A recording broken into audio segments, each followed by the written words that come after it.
Hi viewers, welcome to our channel. ప్రస్తుతం మనతో పాటు భరద్వాజ్ గారు సీనియర్ జర్నలిస్ట్ ఉన్నారు. వారితో ఒకసారి మాట్లాడదాం. సార్ నమస్కారం. నమస్తే అండి. శంకర్ గారి డైరెక్షన్ లో కమల్ హాసన్ గారు హీరోగా అప్పట్లో భారతీయుడు మూవీ వచ్చింది. అది బ్లాక్ బస్టర్ హిట్ అయిన విషయం మనకు తెలిసిందే. అయితే ఆ సినిమా వచ్చిన 28 సంవత్సరాల తర్వాత భారతీయుడు 2 సీక్వెల్ తీశారు సార్. మరి ఇవాళ ప్రేక్షకుల ముందుకు రావడం చూస్తున్నాం. మరి ప్రేక్షకుల్ని ఆకట్టుకోవడంలో ఈ మూవీ సక్సెస్ అయిందా లేదా? మీరు రివ్యూ ఏంటి సార్ ఈ సినిమా పట్ల? భారతీయుడికి భారతదేశం పట్ల ఏమాత్రము అవగాహన లేదు, కనీసం అధ్యయనము లేదు. అటువంటి అంటే భారతదేశం గురించి కానీ ప్రపంచ పోకడ గురించి కానీ ఏమాత్రం అవగాహన లేని ఒక వ్యక్తి చాలా అమాయకంగా చేసేటువంటి హత్యాకాండే ఈ సినిమా. అంతకు మించి ఏమీ లేదు సినిమాలో. రెండోది, ఇది అవినీతి మీద తీసినటువంటి సినిమా అనే విషయం అందరికీ తెలుసు. అది లంచగొండితనము, అవినీతి ఇవి ప్రాతిపదికన మనం భారతీయుడు చూసాం. దాదాపు ఇది కూడా అదే కంటెంట్, అంతకుమించి ఏం లేదు. దానిలో ఉన్నటువంటి ఒక ఎమోషన్ పండిందామని దీనిలో ట్రై చేశాడు. అంటే తండ్రి కొడుకు మధ్య ఒక ఎమోషన్ ఉంటుంది దానిలో. అవినీతి పరుడైనటువంటి కొడుకుని తండ్రి ఎలా చూస్తాడు, అలాగే ప్రస్తుత సమాజంలో అవినీతి సాధారణం అయిపోయింది. ఈ తండ్రి ఈ కాలానికి తగినవాడు కాదు అని కొడుకు అనుకోవడం, కొడుకుని కంట్రోల్ చేయకుండా మనం మిగిలిన సమాజాన్ని కంట్రోల్ చేయలేము అనే ఉద్దేశంతో కొడుకుని చంపేసేదాకా వెళ్ళినటువంటి తండ్రి కథ అది. దాంట్లో ఒక ఏకసూత్రత ఉంది, ఒక కంటిన్యూస్ ఎమోషన్ ఉంది, ఒక ఫ్యామిలీ ఎమోషన్ కంటిన్యూస్గా అది నడుస్తుంది, జనాలకు రిజిస్టర్ అవుతుంది. దీనిలో చాలా విషయాలు పట్టుకొచ్చి గందరగోళపరిచాడు డైరెక్టర్ శంకర్. అంటే తండ్రుల అవినీతిని ప్రశ్నించేటువంటి పిల్లలు, చిన్న చిన్న రివర్సల్ తీసుకున్నాడు దానికి దీనికి. అంటే ఈ మధ్య కాలంలో సామాజిక మాధ్యమాల్లో చైతన్యం వెల్లివిరుస్తోందని, ఈ సామాజిక మాధ్యమాల్లో చైతన్యవంతులైనటువంటి యువత దీన్ని తమ జీవితాల్లోకి అన్వయించుకుని తమ పేరెంట్స్ చేసేటువంటి తప్పులను ఎత్తి చూపి వాళ్ళని శిక్షించేలాగా కృషి చేద్దామనేటువంటి ఒక నిర్ణయంతో ముందుకు కదిలి కుటుంబాల్లో జరిగినటువంటి ఒక అంటే వీళ్ళు చేసినటువంటి పని ద్వారా అవినీతి పరుడైనటువంటి తండ్రిని కొడుకు పట్టించేస్తే ఆ కుటుంబం చాలా చిన్నాభిన్నం అయిపోయి తల్లి ఆత్మహత్య చేసుకుని చనిపోయి మనం రైట్ రూట్లో వెళ్తున్నామా రాంగ్ రూట్లో వెళ్తున్నామా అని చిన్న కన్ఫ్యూజన్ మొదలయ్యి ప్లీజ్ కమ్ అన్నటువంటి యూతే భారతీయుడిని బాబు నువ్వు వెళ్ళిపో అంటారు. ఇది చాలా ఉద్యమాల్లో జరిగేదే. ఉద్యమం ప్రారంభించేటప్పుడు చాలా ఉత్సాహంగా పాల్గొంటారు. ఉద్యమం ప్రారంభించినప్పుడు ఉద్యమకారుల్ని చాలా హక్కున చేర్చుకుంటారు ప్రజలు. ఎప్పుడైతే నిర్బంధం పెరిగిందో, నిర్బంధం తీవ్రతరం అయిపోయిందో ఉద్యమకారుల్ని వెళ్ళిపోండి అని కూడా ప్రజలే అడుగుతారు. ఇది నగ్న సత్యం, ఎవరు కాదనలేని సత్యం. ఉద్యమాలతో పరిచయం ఉన్న వాళ్ళకి ఎవరికైనా తెలిసిన విషయం. అల్లూరి సీతారామరాజును కూడా ఆ రోజున మన్యం ప్రజలు ఆయన ఇద్దరు బ్రిటిష్ ఆఫీసర్లను చంపిన తర్వాత వచ్చినటువంటి నిర్బంధం తట్టుకోలేక దయచేసి మీరు వెళ్ళిపోండి అని చెప్పి రిక్వెస్ట్ చేశారు జనాలు. ఇది చాలా సందర్భాల్లో జరుగుతుంది, ఇక్కడ జరుగుతుంది ఈ కథలో కూడా. అలా అంటే తిరిగి ఆ జనాల్ని అవినీతి మీద పోరాటంలోకి ఎలా కలుపుకొని వెళ్ళాడు అనేది 3వ భాగంలో చూపిస్తానని చెప్పి కంక్లూడ్ చేస్తాడు శంకర్ గారు. అయితే ఈయన ఎన్ని భాగాలైనా తీయచ్చు ఇలాగే, కానీ అసలు అవినీతికి మూలం ఏమిటి, వ్యవస్థీకృతమైనటువంటి అవినీతి, అలాగే రాజకీయము వ్యాపారము కలగలిసిన సందర్భంలో రాజకీయ అవినీతి చూస్తున్నాం, మనం స్కాములు చూస్తున్నాం. అలాగే పార్లమెంటు సభ్యులు అసెంబ్లీ సభ్యులు అమ్ముడిపోతున్నటువంటి సందర్భం చూస్తున్నాం. కాబట్టి వ్యవస్థీకృతమైనటువంటి అవినీతి, అసలు అవినీతికి వ్యాపారానికి ఉన్నటువంటి లింకు కన్జ్యూమరిజం అనేది అవినీతిని ఎలా ప్రమోట్ చేస్తుంది, ఈ మౌలిక విషయాలు ఏవీ పట్టించుకోకుండా గుడ్డెద్దు చేలోబడినట్టు లంచం తీసుకోవటమే అవినీతి అనే పాత కాన్సెప్ట్ ఏదైతే ఉందో దాన్నే నడిపాడు. నిజానికి లైజానింగ్ అని కొత్త పదం వచ్చింది. లైజానింగ్ అంటే అవతల వాళ్ళకి బాబు మీరు మాకు సహాయం చేస్తే మీకు ఏమి ఇవ్వమంటారో చెప్పండి అది ఇస్తామని చాలా కార్పొరేట్ కంపెనీలకు లైజానింగ్ ఆఫీసర్లు ఉంటారు. లంచం అనేది లైజానింగ్గా మారిపోయినటువంటి ప్రపంచంలో ఇంకా లంచగొండితనము, లంచము, అలాగే కూరలు తీసుకెళ్లే సంచిలో కింద కట్టలు పెట్టుకుని తీసుకెళ్లేటువంటి ఉద్యోగులు, వీటి మీద సినిమా నడిపే ప్రయత్నం చేశాడు. రెండోది, మార్కెట్ ఎకానమీలో అవినీతి ఎలా ఉంటుంది అనే విషయంలో స్పష్టత లేదు. భారతీయుడికి స్పష్టత లేదు. భారతీయుడికి స్పష్టత లేదంటే డైరెక్టర్కి అంతకంటే స్పష్టత లేదు. ఇది రెండు విధాలుగా జరగాలి. ఒకటేమో ఆయన ఈ వ్యవస్థ అంతా అవినీతిమయం అయిపోయింది కాబట్టి దీన్ని కాపాడాలి అనేటువంటి ఒక సందేశాన్ని ప్రజలకు ఇవ్వాలి అనుకుని ఉండొచ్చు. కానీ దానివల్ల ప్రయోజనం ఉండదు. మనం చూసాం ఇలాంటి డ్రామాలు. యూపీఏ రెండోసారి యూపీఏ అధికారంలోకి వచ్చినప్పుడు అవినీతి మీద చాలా పెద్ద చర్చ జరిగింది. అలాగే అవినీతి పరులను వెనక్కి లాక్కురావాలన్నారు.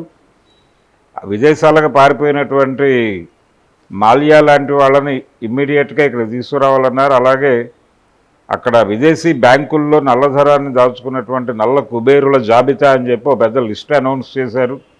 అన్నా హజారే గారు, కేజ్రీవాల్ వీళ్ళందరూ నిరాహార దీక్షలు కూర్చున్నారు అక్కడ జంతర్ మంతర్ దగ్గర. అవినీతి మీద పెద్ద స్థాయిలో ఉద్యమం. చంద్రబాబు నాయుడు గారు దానికి మద్దతు ప్రకటించి హడావిడి చేశాడు. ఇంత హడావిడి చేసిన తర్వాత ఏం జరిగింది అనేది చూసాం. ఏమీ జరగల, ఎవరిని తీసుకురాలేదు. ఆ నల్ల కుబేరుల జాబితా ఏమైపోయిందో ఎవరికీ తెలియదు. అంటే యూపీఏ ప్రభుత్వాన్ని భ్రష్టు పట్టించటం కోసం అవినీతి డ్రామా ఆడేసి తాము గెలిచిన తర్వాత దాన్ని తీసి తల కింద పెట్టుకుని పడుకున్నారు పాలకులు.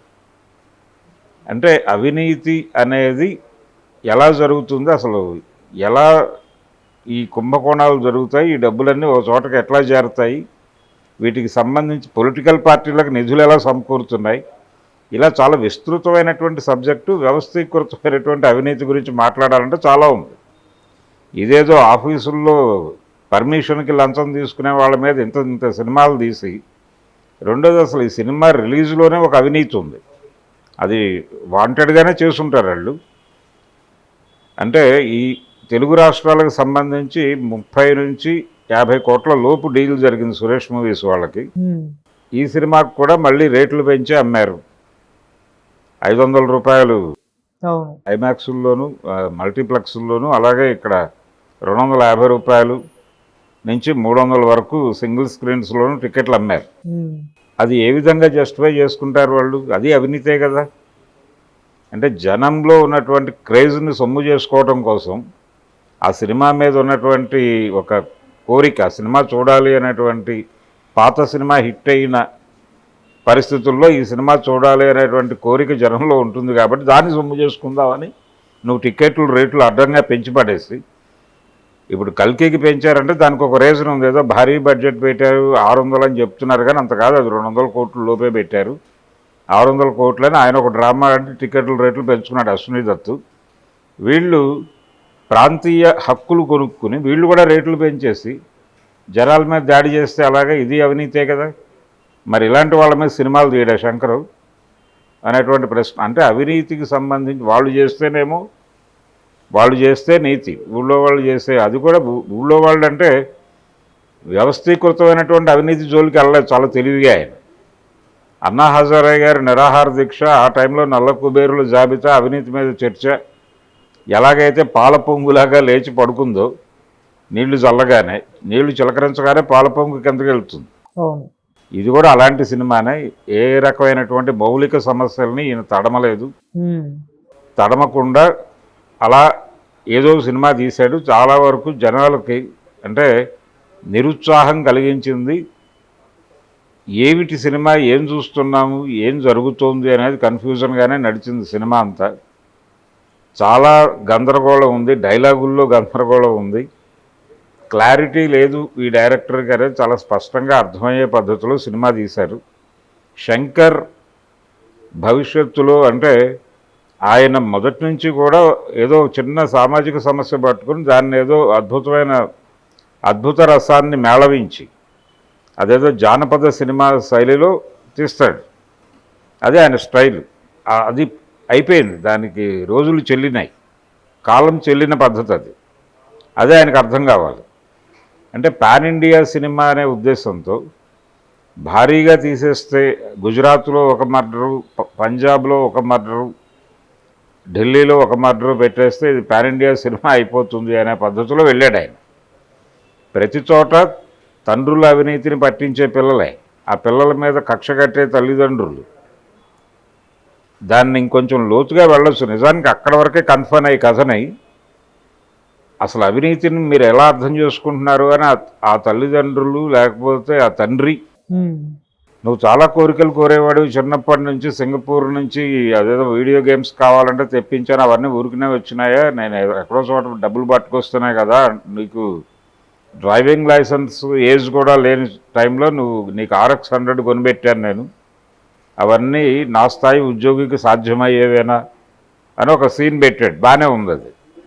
కానీ నువ్వు అవినీతి చేసి సంపాదించిన డబ్బులతో నాకు అవి కొనిపెట్టావని తెలిసి ఇప్పుడు బాధపడుతున్నాను అంటాడు ఆ కొడుకు. అంటే అవినీతి మీద చాలా అద్భుతమైన స్టడీ చేసినటువంటి వ్యక్తిగా చూపిస్తారు అతన్ని. అతను అనాల్సిన మాట కాదు అది. అంటే ఆ మాట ఏమని ఉండాలి, అతను అర్థం చేసుకునే ప్రయత్నం చేయాలి తండ్రి ఆవేదనని.